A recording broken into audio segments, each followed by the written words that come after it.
చూసుకున్నట్లయితే సంవత్సర పరిపాలన ఎలా ఉంది సార్? ఈ తల్లికి వందనం పథకం కూడా ఇచ్చారు. కాకపోతే సంవత్సరం లేట్ అవడంతో ఈ బేరీలు వేసుకోవడం, ఈ అమౌంట్ అడ్జస్ట్ చేసుకోవడం కొంచెం టైం పట్టింది అంటున్నారు. మీరు ఏమంటారు?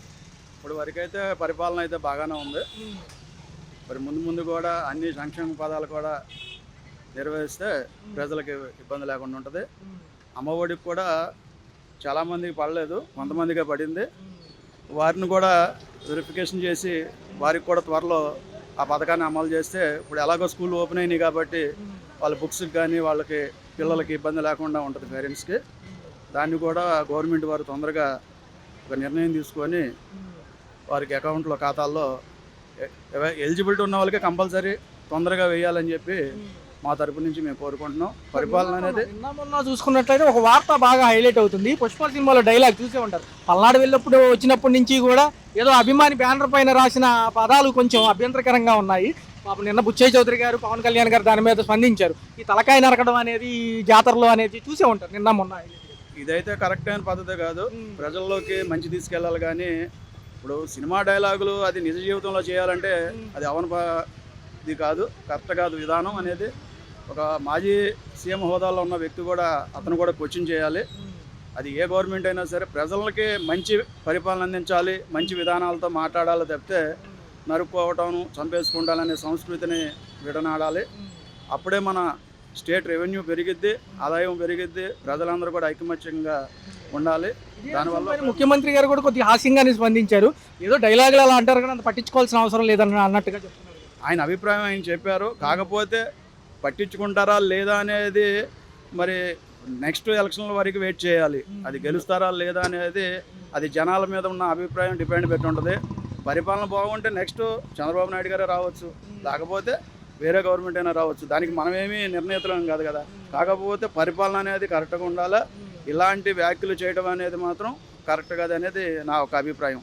చూసుకుంటే సార్, తల్లికి వందనంతో పాటు రేపు ఆగస్టు 15కి ఏమో మహిళలకు ఉచిత బస్సు ప్రయాణం, రేపేమో మళ్ళీ రైతులకి ఇది ఉంది. ఈరోజే విడుదల చేస్తామంటున్నారు మార్గదర్శకాలు. పెట్టుబడి సాయం 20,000 కేంద్రం ఇచ్చేదాంతో కలిపి ఫస్ట్ తప్ప 7,000 పడతాయి అంటున్నారు కదా.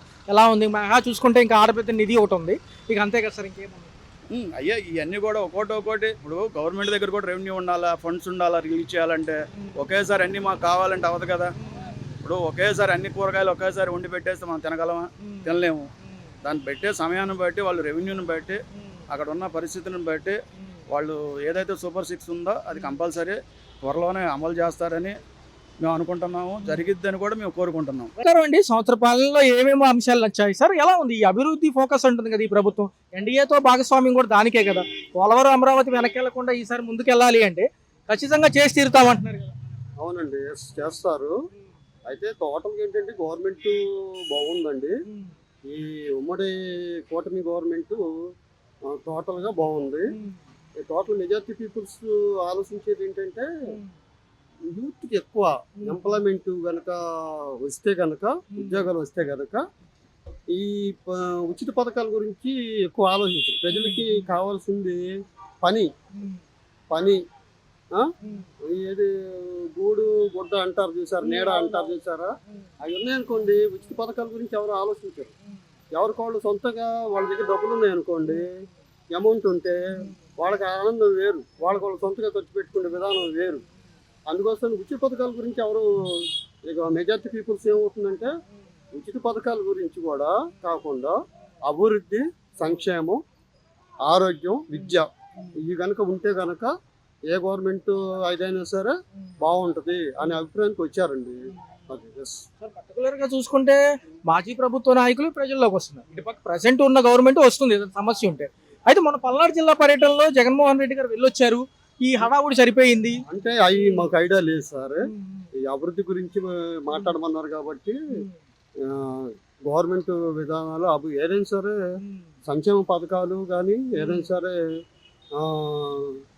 యువతకి ఉద్యోగ కల్పన కానీ, విద్యార్థులకి విద్య కానీ, ప్రజలకి ఆరోగ్యం విషయాలు, వైద్యం కానీ ఉంటే చాలని మెజారిటీ పీపుల్స్ అనుకుంటున్నారు. మాలాంటి వాడు కూడా అదే కోరుకుంటున్నారు. చూస్తే సంవత్సర పరిపాలన అయింది కూటమి ప్రభుత్వం. ఒక పక్క చూసుకుంటే సంక్షేమ పథకాలు కూడా ఇస్తూనే ఉన్నారు. ఎలాగ ఉంది మేడం మీ అభిప్రాయం ప్రకారం? బాగుంది, అన్ని బాగున్నాయి. ఆయన అన్న మాట నిలబెట్టుకుంటున్నారు బాబు గారు. తల్లికి వందనం పథకం కూడా అయ్యో, మా పిల్లలకు వచ్చింది, మాకు ఒక్కడే మనవడు వచ్చింది, ఇంకో మనవడకి రాలేదు, వాళ్ళకి రేషన్ కార్డు లేదు, పెట్టాము ఇప్పుడు 6 నెలలు అయితే వస్తుంది అని అంటున్నారు. అదనమాట. గతంలో చూసుకుంటే ఆ ప్రభుత్వాలు 9 పథకాలు, ఇప్పుడేమో 6 పథకాలు. గత ఏమో అప్పుడు వైఎస్ఆర్సీపీ ఉండేది, ఈ వాలంటీర్లని రేషన్ డోర్ అప్పట్లో డెలివరీ. ఏమీ జరగలేదు, అసలు ఏమీ జరగలేదు. నాకు పెన్షన్ ఇస్తారు, 4000 పెన్షన్ వస్తుంది, ఎప్పటి నుంచో ఇస్తున్నారు. బాబు గారు ముందు సారి వచ్చినప్పుడే ఇచ్చారు, నాకు మొన్న వచ్చినప్పుడు ఇచ్చారు, 1000 రూపాయలు పెన్షన్ పెంచి 4000 ఇస్తున్నారు నెల. అన్ని బాగున్నాయి అనుకున్న మాట. ఉచిత గ్యాస్ సిలిండర్ కూడా వచ్చింది మాకు. అయితే సంక్షేమ పథకాలతో పాటు మాజీ ముఖ్యమంత్రి గారు ప్రజల్లోకి రావడం, ఈ ఏదో సినిమా డైలాగులు చెప్పడం, తలకాయలు నరుగుతారంటాం, తిన్నామా అదొక పెద్ద ఇదిలేండి. ఇంకా అది వచ్చే ఛాన్స్ ఏమి లేదులేండి, ఇంకా వచ్చే ఛాన్స్ ఏమి లేదు. పవన్ కళ్యాణ్ గారు ఏమంటున్నారంటే సమాజంలో ఉన్నప్పుడు సినిమా డైలాగులు చెప్పకూడదండి, సినిమా వరకే, ఏదైతే ఉందో నిజ జీవితం వేరుగా ఉంటుంది, జనం ఆల్రెడీ మీకు ఒక్క ఛాన్స్ ఇవ్వండి అని చెప్పి నట్టేట ముంచాడు అనమాట. ఏమి అభివృద్ధి జరిగిందండి ఆంధ్రప్రదేశ్ కి? ఇంకా 25 ఏళ్ళు వెనక్కి వెళ్ళిపోయింది అనమాట. అసలు ఏదైనా అభివృద్ధి చేసి జనాలకి నలుగురికి మంచి చేయాలి గాని, ఏం అభివృద్ధి చేశాడు? ఆయన సారాలు అమ్ముకుని, బ్రాందీలు అమ్ముకుని ఆయన బాగుపడ్డాడు కానీ ఆయన తాలూకు అందరూ బాగుపడ్డారు. రాష్ట్రాన్ని ఏమో నట్టేట ముంచేశాడు అనమాట. పుష్ప సినిమాలో డైలాగ్ చెప్తున్నారు, ఏది జాతరలో పొట్టేలు తలకాయలు నరికినట్టు నరుగుతామంటున్నారు, నిజంగా నరికించుకుంటారు జనం. మరి వాళ్ళకి అది అలవాటు కదా, ఆ జాతికి అది అలవాటు కదా. అది మరి అలా మాట్లాడిపోతే ఎలా మాట్లాడతాడు? అసెంబ్లీ స్పీకర్ గారు కూడా అన్నారు, బుచ్చయ్య చౌదరి గారు ఏమంటున్నారంటే, ఇప్పుడు మీ తలకాయ నరుగుతామంటే ఊరుకుంటారా మీరు? అలా అంటాం సమంజసం కాదు కదా అంటున్నారు. రౌడీజం, రాయలసీమ రౌడీజం అనమాట. అది రాయలసీమ రౌడీజం చూపిస్తున్నాడు ఇక్కడ. ఆ పప్పులే ఉడకవలేదు, జనాలు ఇంకా తెలుసుకున్నారు. ఒక్క ఛాన్స్ ఇవ్వండి, ఒక్క ఛాన్స్ ఇవ్వండి అని వచ్చి నెట్టేట ముంచాడు. ఇంకా జనాల్లో రావాలండి ఇది, అంతే. చదువుకున్న యువతలోను జనాల్లోనూ రావాలన్నమాట. అది ఏదైతే సంఘ విద్రోహాలకు ఏమో సపోర్ట్ గా ఉంటున్నారు, పరామర్శకు వెళ్తున్నారు. కుంభకోణాలు బయటకు వస్తున్నాయండి, ఎన్ని కుంభకోణాలు బయటకు వస్తా ఉన్నాయి అసలు? ఏంటి వీళ్ళు చేసింది? ప్రజలకు ఏం చేశారు? ఏ ఉద్ధరించాడు? 5 ఏళ్ళు సర్వనాశనం చేసి పెట్టాడు అనమాట. అసలు అయింది సంక్షేమ పథకాల్లో ఫస్ట్ ఏమో పెంచిన పెన్షన్, తర్వాత గ్యాస్ సిలిండర్లు. పర్లేదు, గ్యాస్ సిలిండర్ డబ్బులు వస్తున్నాయి. 3 సిలిండర్లు అన్నారు కదా ఫస్ట్ దానికి. సిలిండర్ పడింది, ఫస్ట్ ఒకటి పడింది, రీసెంట్ గా కూడా ఇంకోటి పడింది. మేడం చూసుకుంటే తల్లికి వందనం ఎలా అనిపించింది? తల్లికి వందనం కూడా బాగానే పడింది, తొందరగానే పడింది. 15,000 చెప్పినప్పటికీ 2,000 ఏమో స్కూల్ మెయింటెనెన్స్ కి, 13,000 అకౌంట్ లో ఇచ్చారు కదా. గత ప్రభుత్వం కూడా అంతే కదండి, మరి ఇప్పుడు కొత్త ఉంది ఇంకా. అంటే మేడం ఏదన్నా ప్రాబ్లం ఉంటే ప్రస్తుత నాయకులు ప్రజల్లోకి వస్తున్నారు, మాజీ ముఖ్యమంత్రి గారు వస్తున్నారు. అయితే గతంలో 9 పథకాలు అప్పుడు ఏమన్నా అందుకున్నారు? అప్పుడు కూడా పర్లేదు, అప్పుడు అందుకున్నాం, అప్పుడు అమ్మఒడి కదా జనరల్ గా, అప్పుడేమో అమ్మఒడి, ఇప్పుడు తల్లికి వందనం అయింది, అప్పుడు కూడా పర్లేదా టైంకి వచ్చింది? ఎలా ఉంది మేడం ఈ యొక్క పరిపాలన సంబంధించి? సంవత్సరంలో బాగుందా రోడ్ల వ్యవస్థలో ఇవన్నీ? స్కూల్స్ ఎలా ఉన్నాయి? బాగానే ఉన్నాయి. మేడం మరి జగన్మోహన్ రెడ్డి గారు మరొకసారి జనంలోకి వస్తున్నారు, ఎలా అనిపిస్తుంది? ఆయన కూడా మళ్ళీ ఏమైనా పుంజుకునే అవకాశం ఉందా నెక్స్ట్ ఎలక్షన్? ఏం మనకు తెలియదండి అలాగే. టోటల్గా ఎలా ఉన్నాయి? కరెంట్ బిల్లులు కొంచెం భారంగా ఉన్నాయండి. లేదండి, అప్పుడు ఇప్పుడు అట్లాగే ఉన్నాయి. ఎలా ఉంది మేడం? అంటే పవన్ కళ్యాణ్ గారు కూడా నేను మీడియా ముఖంగా మాట్లాడుతున్నారు, ఏదైతే పుష్పాలో డైలాగ్ వైరల్ అవుతుంది, చూసే ఉంటారు వీడియోలో. టోటల్గా బాగానే ఉంది. బాగానే ఉంది. చూసినట్లయితే సంవత్సర పరిపాలన ఎలా అనిపిస్తుంది సార్? కూటమి ప్రభుత్వం వచ్చింది, ముగ్గురు కలిసి వచ్చారు, ఎన్డీఏ భాగస్వామ్యంతో. ఏముంది సార్, ఎలా ఉంది డెవలప్మెంట్? ఎలా పర్లేదు, కొద్దిగా చేంజ్ కనిపిస్తుంది. ఇంకా చూసుకుంటే అమరావతి పోలవరం కదా సార్, మరి ఎలా ఉండబోతుంది? ఈ ఉద్యోగ కల్పనకి 20 లక్షలు ఇవ్వాలి అంటే ముందు ఐటీ సెక్టర్ రావాలి, ఇండస్ట్రియల్ సెక్టర్ రావాలి. ఎలా ఉండబోతుంది? 2027కి ఏదన్నా అవుతుందా? అయితే కొన్ని కంపెనీలు వస్తున్నాయి అంటున్నారు కాబట్టి కొద్దిగా చేంజ్ కనిపించవచ్చు. చూసుకున్నట్లయితే ఒక పక్క మాజీ ముఖ్యమంత్రి గారు ప్రజల్లోకి వస్తున్నారు, ప్రస్తుత ముఖ్యమంత్రి ఎన్డీఏ భాగస్వామ్యంతో అందరూ తిరుగుతున్నారు ఏదైనా సమస్య ఉంటే.